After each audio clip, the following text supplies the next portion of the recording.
Tumpuan lintas langsung dari negeri Bumi Kenyalang pula ialah pencapaian pasukan gerakan AUM PGA Sarawak. Perinciannya bersama Buma Win di RTM Kuching. Buma.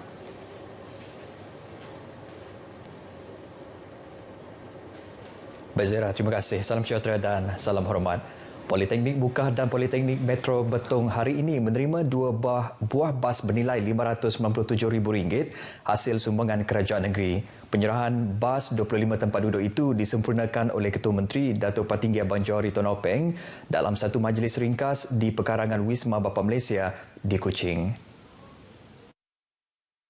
Datuk Patinggi Abang Johari dalam sidang media berkata kerajaan bersetuju menyumbang bas berkenaan atas permohonan yang dikemukakan semasa sesi Town Hall berambih dengan Abang Jo bersempena Carnival Today for Tomorrow di Mukah dan Betong pada tahun 2019.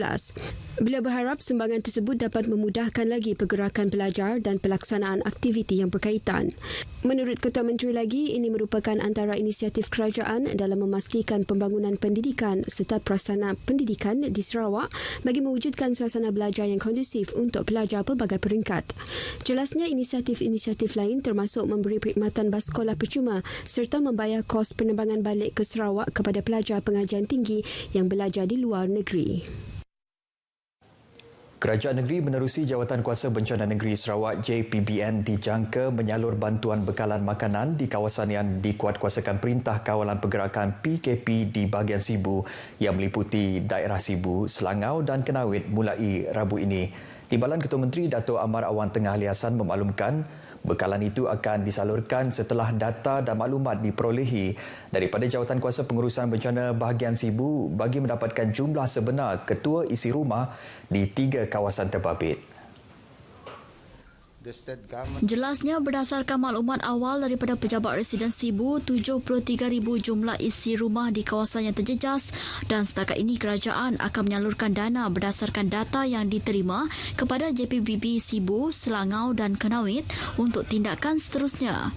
Selain itu, kerjasama daripada agensi penguatkuasaan seperti Angkatan Pertahanan Awam, Jabatan Bomba dan Penyelamat Sarawak serta Angkatan Tentera Malaysia dengan pemimpin masyarakat amat diperlukan bagi memudahkan urusan penggunaan logistik untuk mengedarkan bekalan makanan ke kawasan luar bandar yang menggunakan laluan sungai. Beliau menyatakan demikian dalam sidang media selepas mempengerusikan mesyuarat COVID Food Supply Chain Committee di Wisma Sumber Alam Kuching. Perkembangan banjir di Sarawak setakat pukul 4 petang tadi menyaksikan hanya sebuah pusat pemulihan sementara PPS masih dibuka. Menurut Jawatankuasa Pengurusan Bencana Negeri, PPS yang masih aktif itu melibatkan bahagian Serian dengan jumlah seramai 325 penduduk terjejas. Baik, untuk perkembangan lanjut kita bersama wartawan Muhammad Syadikin Bahrin yang kini berada di Kampung Tanah Putih Serian. Syadikin, silakan. Baik, terima kasih Buma. Saya kini berada di Kampung Tanah Putih Serian. Setakat tengah hari tadi, kampung ini masih menyaksikan air termenung, iaitu air belum lagi surut sepenuhnya. Suka saya kongsikan, di kawasan Serian ini setiap kali kawasan banjir, ia akan merekodkan air yang surut agak lambat. Ya. Untuk perincikan lebih lanjut fenomena banjir di kawasan Serian ini, bersama saya pada petang ini ialah pengarah Angkatan Tahanan Awam Sarawak, Kolonel Mokhtar Samad yang boleh memberikan secara lanjut. Jadi Tuan, macam mana fenomena ini boleh berlaku di kampung ini? Ya, seperti saya maklum, hujan memang berlaku lebat di kawasan ini dan kawasan atas benda ini iaitu Bandar Serian, di atas Bandar Serian. Dan jika terlihat semalam dan hari ini, pagi ini, dan kebanyakan pusat pemindahan di Serian telah tutup, di mana air itu telah mengalir ke kawasan ini. Di sini juga ada pertemuan air pasang dan air surut bertemu di Kampung Tanah Putih ini, menyebabkan air akan terapung, terkepung di sini. Jadi menyebabkan air ini akan ambil masa yang agak lama untuk mengalir ke laut melalui batang Sungai Batang Sadong. Agak jauh di sungai sana dan memastikan menyebabkan keadaan ini agak menyusahkan di Kampung Tanah Putih ini. Jadi nasihat kepada penduduk masih terjejas, Tuan? Tak, setakat ini kita ada 300 bangsa duduk di sini, melibatkan hampir 100 keluarga yang ditempatkan di pusat pemindahan tadi, dan kita sebenarnya memastikan mereka dalam mesti mengamalkan walaupun memastikan musibah banjir, SOP yang kita tetapkan bersama itu perlu diamalkan. Dan alhamdulillah setakat tadi kita buat pemeriksaan tadi, mereka masih lagi terasing, tidak bercampur gaul sesama mereka semudahnya, dan mereka masih duduk dengan kemah-kemah kita sediakan bersama, dan itu adalah satu amalan yang baik. Dan makanan diambil dan disediakan oleh pihak JKM Sarawak untuk memastikan tiada pengumpulan, tiada perkumpulan masa-masa berkumpul satu masa yang begitu ramai, menggalakkan jangkitan COVID-19 berlaku di saat ini. Terima kasih tuan. Itu dia padatnya. Ingin saya terus peringatkan, langit yang cerah tidak menjanjikan hari yang indah. Terus patuhi SOP COVID-19. Sekian dulu laporan saya dari Serian. Kita kembali bersama Buma. Silakan Buma. Terima kasih Syadikin. Baik, berita seterusnya. Penangguhan pembukaan sesi persekolahan 2021 secara bersemuka bagi sekolah rendah dan menengah yang tidak menduduki peperiksaan mengundang pelbagai reaksi dalam kalangan ibu bapa di negeri ini.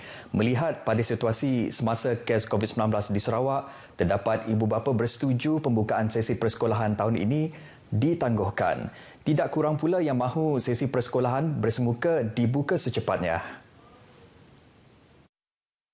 Bagi pelajar yang dibenarkan hadir ke sekolah pada Rabu ini, iaitu pelajar yang bakal menduduki peperiksaan utama, ibu bapa berharap pihak sekolah memperketatkan pematuhan SOP.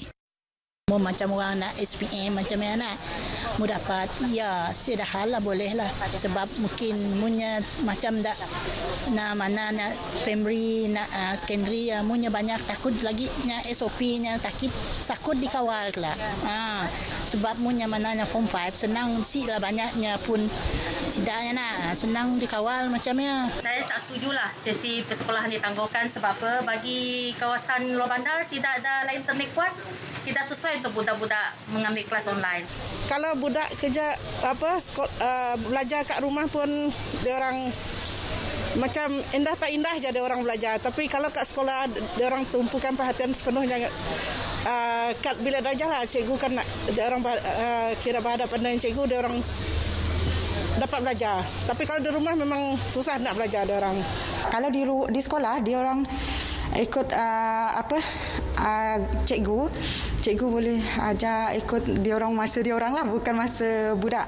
Macam budak ni sekarang ni kan budak lebih ke arah gadget, jadi dia orang masa dia orang lebih banyak gadget daripada belajar. Sesi persekolahan secara bersemuka di negeri ini yang dijadual pada Rabu ini hanya melibatkan pelajar yang akan menduduki peperiksaan utama. Arahan tersebut melibatkan institusi pendidikan di bawah Kementerian Pendidikan dalam kawasan Perintah Kawal Pergerakan PKP dan PKP bersyarat. Siasatan kes remaja perempuan yang mendakwa dirogol seorang tahanan lain di lokap Balai Polis Pusat Miri dijangka selesai minggu ini. Pesuruhjaya Polis Sarawak Dato' Aidi Ismail berkata siasatan yang merangkumi pelbagai aspek itu sedang dijalankan bagi memastikan kes itu dapat diselesaikan secepat mungkin. Balik apakah kelemahan-kelemahan ataupun dari segi ketidakpatuhan yang telah berlaku menyebabkan kes rogol ini berlaku di dalam lokap Miri lah. Dan saya dah pun mengarahkan timbalan saya Datuk Fizo itu sendiri menyelaras siasatan ini, dan insyaAllah pada minggu ini kita akan selesaikan siasatan. Siasatan antara lain merangkumi kelemahan-kelemahan peraturan lokap, ketidakpatuhan serta kecuaian anggota yang terlibat kes berkenaan. Dalam kejadian 9 Januari lalu, remaja perempuan tersebut mendakwa dirogol semasa ditahan di lokap berkenaan dan tahanan lelaki terbabit telah didakwa mengikut Seksyen 376-1 Kanun Keseksaan. Manakala 2 anggota polis yang bertugas ketika kejadian digantung kerja serta merta sementara siasatan sedang dijalankan. Dato' Aidi ditemui media selepas majlis serah terima tugas jawatan Ketua Jabatan Pengurusan Kontijen Sarawak di Ibu Pejabat Polis Kontijen Sarawak di Kuching. Majlis tersebut menyaksikan SAC Norazah Haji Buang menyerahkan tugas jawatan tersebut kepada pemangkunya ACP Martin Khoo. SAC Norazah yang telah lebih 40 tahun bertugas dalam pasukan polis akan bersara wajib pada 20 Mac depan.